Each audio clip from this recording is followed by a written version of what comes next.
dando continuidade aos estudos do movimento retilíneo, nós vamos agora mudar a direção do movimento.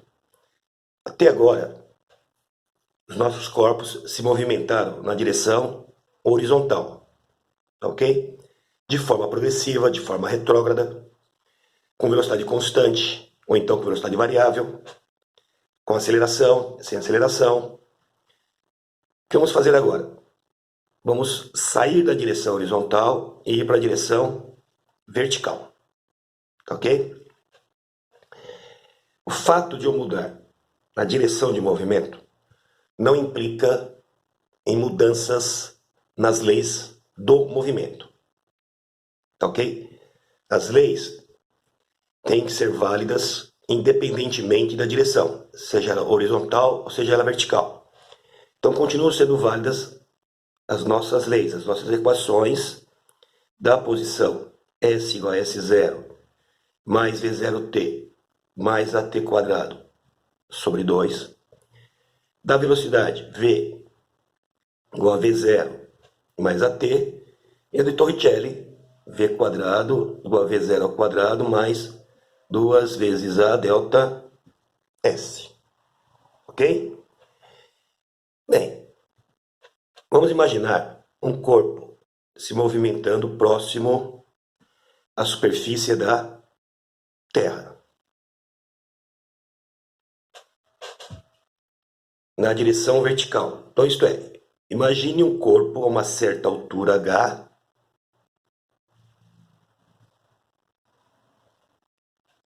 inicialmente em repouso. Isto é, alguém está segurando um corpo nesta posição. Tá ok? Se o corpo está sendo segurado nessa posição, quanto vale a velocidade inicial dele? 0. Tá certo?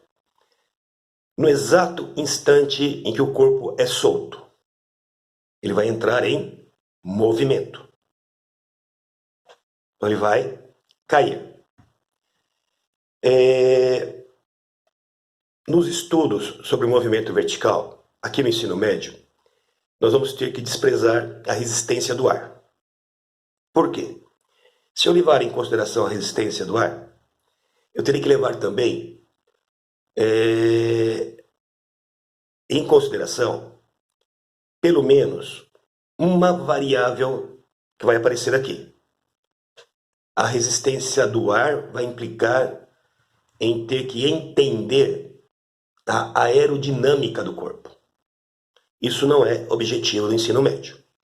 Então, no movimento vertical, estaremos sempre desprezando a resistência do ar. Combinados? Combinados. Muito bem. Ora, para o corpo cair, isso implica em que atue sobre ele uma força. Uma força vertical, sentido para baixo.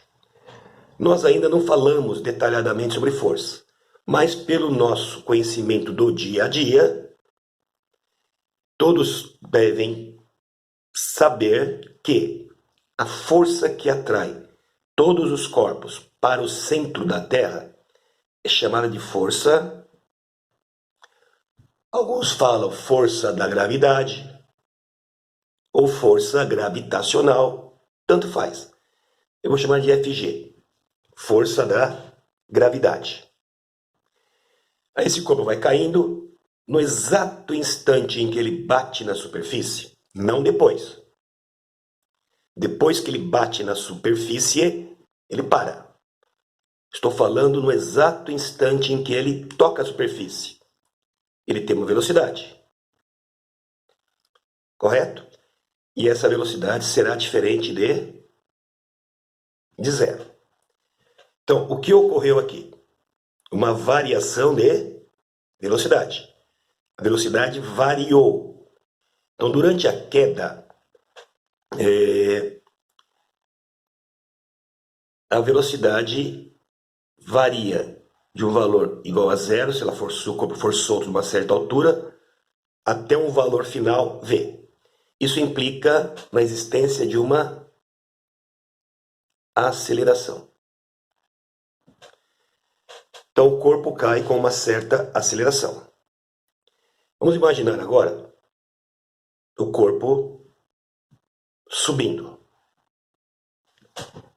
Então aqui eu tenho a Terra,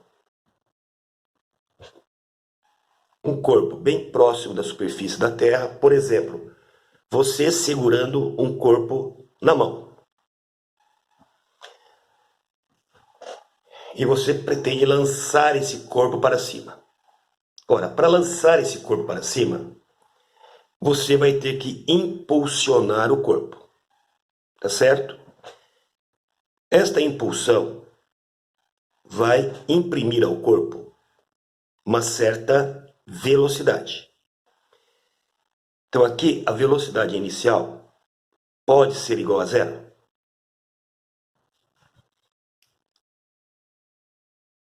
Se a velocidade inicial for igual a zero, esse corpo vai subir? Não, né?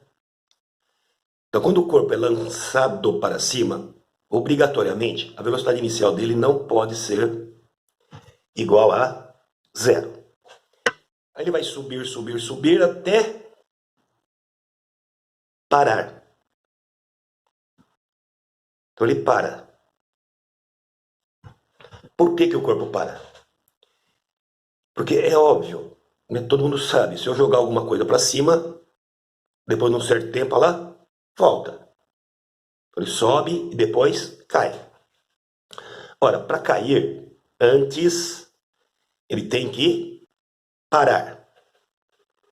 Esse ponto onde o corpo para depois cair, ele é chamado de altura máxima. Ok? H.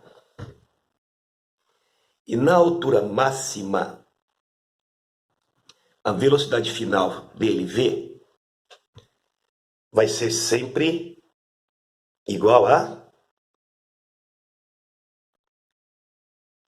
zero. Se ele não para, ele não cai. Correto? Então, quando o corpo é lançado para cima, a velocidade inicial é diferente de zero. Quando ele para depois cair, aquele ponto corresponde à altura máxima e lá a velocidade final dele é zero. Então, observem. Ele saiu com uma certa velocidade diferente de zero e ao longo do deslocamento ela foi diminuindo até ficar igual a zero. Por que a velocidade diminuiu? Para a velocidade diminuir, obrigatoriamente uma força tem que atuar em sentido contrário ao movimento. Quem é essa força? É a força da gravidade. Então aqui a força da gravidade ajuda o corpo a se movimentar. Aqui a força da gravidade dificulta o movimento do corpo. Porém, em ambos os casos, a força da gravidade é sempre dirigida para o centro da trajetória. Então, neste caso, eu também tenho uma aceleração. A aceleração, o valor dela, vai ser igual tanto para o corpo caindo quanto para o corpo subindo, ou ela vai ser diferente? A aceleração, nós vamos estudar mais adiante, ela vai depender de alguns fatores, dentre eles a força aplicada. Nos dois casos, a força aplicada não é a mesma?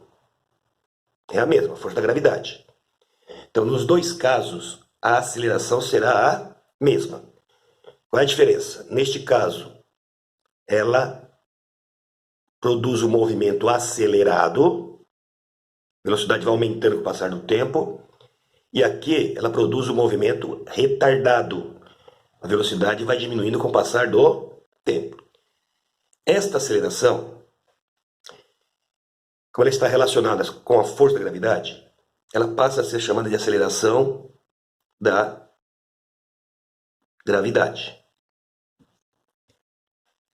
Por ser uma aceleração associada a uma força muito especial, o símbolo dela deixa de ser A. A é o símbolo utilizado por uma aceleração qualquer. Essa aceleração não é uma aceleração qualquer. É a aceleração da gravidade. Então o símbolo dela será G. Ok? Muito bem. O valor desse G, ele é igual em qualquer parte da superfície da Terra? Isto é, ele tem o mesmo valor em qualquer parte da superfície da Terra? Não. Não porque, como eu disse, depende da força. E a força da gravidade, ela não é a mesma em qualquer lugar da Terra. Por quê? Exagerando. Lembrando que a Terra, lá é achatada nos polos. Bem exagerado. Tá ok? A Terra é achatada nos polos. Centro da Terra. A força, nós vamos ver lá no quarto bimestre, ela depende da distância que separa a superfície da Terra do centro da Terra. Então observe nos polos. A distância é menor do que no Equador. Olha aqui a linha do Equador. Distância até o centro, distância até o centro. Olha nos polos. Distância até o centro, distância até o centro. Quanto menor a distância da superfície até o centro, maior é a força da gravidade. Consequentemente, maior vai ser o valor do G. Quanto mais distante da superfície em relação ao centro, menor é a força da gravidade. Consequentemente, menor será o valor do G. Ok? Na média,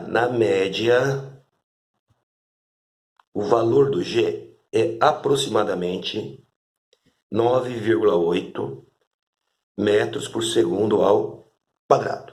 O que significa isto? Daqui para frente, quando o movimento for vertical, nós sempre saberemos o valor de quem? Do A nas equações. Sempre. No movimento vertical, o valor do A será sempre igual a G, cujo valor médio é 9,8. Mais ainda, para facilitar contas,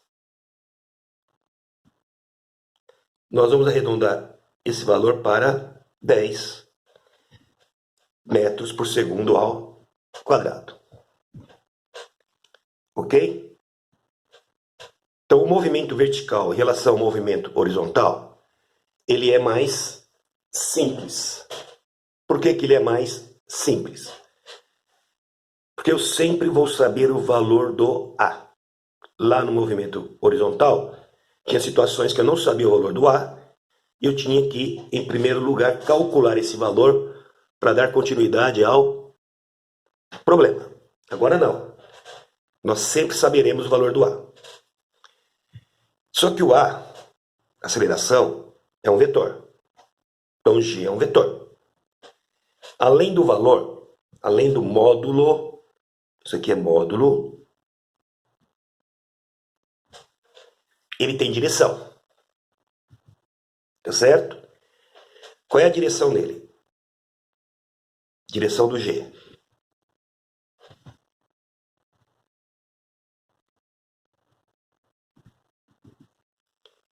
Ele sempre atua na direção vertical.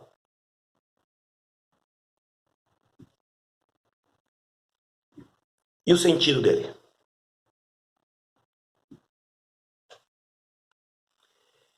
O sentido dele coincide com o sentido da força. E isso nós também vamos estudar com mais detalhes na nossa próxima apostila. Tá ok? A força da gravidade não é sempre vertical e para baixo. Olha aí. Corpo caindo, força para baixo. Corpo subindo, força para baixo. Então o sentido do G é sempre para baixo.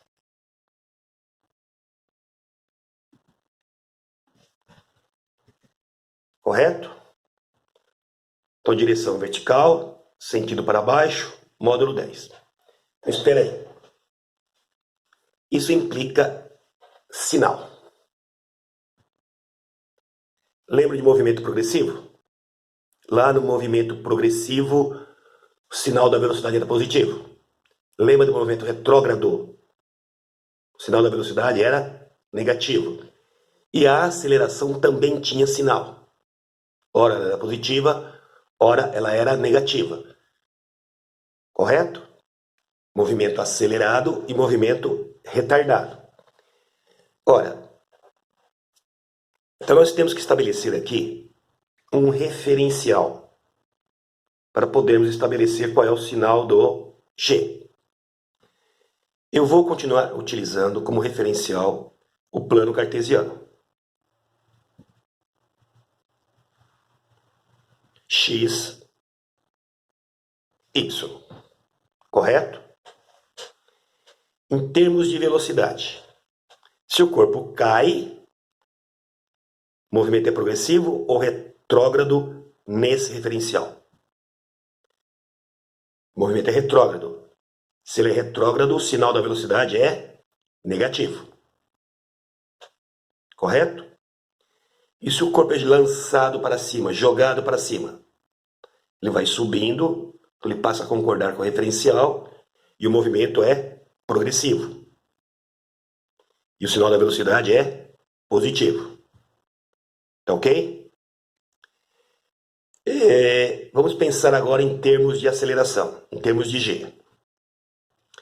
Sentido do G, sempre para baixo.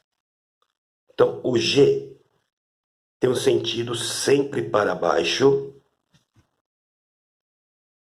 certo? Independentemente do corpo estar caindo ou subindo. Porque o sentido do G tem que ser igual ao sentido da força. Em ambos os casos, o sentido da força para baixo. Ok? No nosso referencial, que é o Y para cima, o G sempre terá um sentido contrário. Sempre contrário. Conclusão. Não importa se o corpo sobe ou desce. O sinal do G será sempre igual a qual sinal? Positivo ou negativo? Subindo ou descendo, G vai discordar do eixo Y. Então, sempre negativo. Então, vejam bem. No movimento vertical, não importa se o corpo sobe ou desce, eu sempre saberei o valor do A aqui na equação. Sempre. O valor do A será sempre 10. E sempre negativo. Alguns autores não adotam o referencial plano cartesiano. Alguns autores fazem isso. Eixo X para lá, mas o eixo Y ele coloca no sentido para baixo. Ele pode fazer isso? Pode. Lembrando que o referencial é pessoal. Cada um escolhe o seu referencial. Desde que indique qual é esse referencial. Então, se o autor indicar que ele está usando esse referencial, o sinal do G continuará sendo negativo? Não, né? O sinal do G passa a ser positivo, porque o G, sempre para baixo, passa a concordar com o referencial. Eu prefiro usar o plano cartesiano como referencial, porque isso aqui é um acordo universal. No mundo inteiro, o plano cartesiano, Y é para cima, X é para a direita. no mundo inteiro. Outra coisa, se eu lançar o corpo aqui de cima, de uma certa altura, e colocando o Y para baixo, na hora que eu pensar em termos de posição inicial, S0, essa posição inicial será igual a quanto? Se eu estou colocando a origem do referencial aqui. A origem de referencial é igual a... A origem de qualquer coisa é igual a 0. Ora, se eu adotar esse referencial, e aqui está a superfície da Terra, e daqui de cima eu solto um corpo, eu vou estar dizendo que esse corpo está saindo da posição inicial igual a 0. Então eu estarei dizendo que a altura dele em relação à superfície é igual a 0. Não é muito lógico isso daí. Pode ser feito. Então, eu prefiro esse referencial, porque se eu soltar um corpo aqui de cima, nunca a altura será igual a 0. A altura inicial, tá certo? Se eu soltar ele aqui de cima. Se eu lançar do solo para cima, a altura inicial dele será igual a quanto? A 0. Então, é mais lógico. Estou no solo da superfície, que é meu referencial, então é 0. Altura igual a 0. Joguei para cima, lá em cima, ele está a uma certa altura diferente de 0. É mais lógico por quê? Porque a maioria das pessoas adotam a superfície da Terra como referencial igual a 0. Mas nada impede de alguém usar esse referencial. Então pode acontecer de na sua apostila aparecer algo diferente disso. G negativo. Para ele lá, o G poderá estar com um sinal positivo. Mas por quê? Porque ele deve estar utilizando como referencial o eixo Y para baixo. Tá ok? Então, fechando essa ideia de movimento vertical. O valor do A, né, das equações, você sempre saberá o valor. O valor para efeito de cálculos é igual a 10 e ele sempre será negativo. Outra coisa, na apostila de vocês, ele está chamando o movimento de queda livre. Por que queda livre? Porque nós estamos desprezando a resistência do ar. Tá, quando ele cai, é uma queda. Mas e quando ele sobe? Não é uma queda. Então eu também, nesse caso, prefiro chamar simplesmente de movimento vertical. Aí engloba o corpo caindo e o corpo subindo. Tentem resolver os dois probleminhas que na apostila de vocês estão na página 53. Tá ok? Tentem fazer. Na próxima aula, na próxima videoaula, eu farei a correção desses dois e mais alguns. Mas o interessante é que você chegue para a videoaula já com os problemas resolvidos. Se vocês não conseguiram resolver os problemas, anotem, destaquem no problema qual foi sua dúvida. Por que você não conseguiu terminar o problema? E procure sanar essa dúvida, tirar essa dúvida na videoaula. Tenham então um bom dia.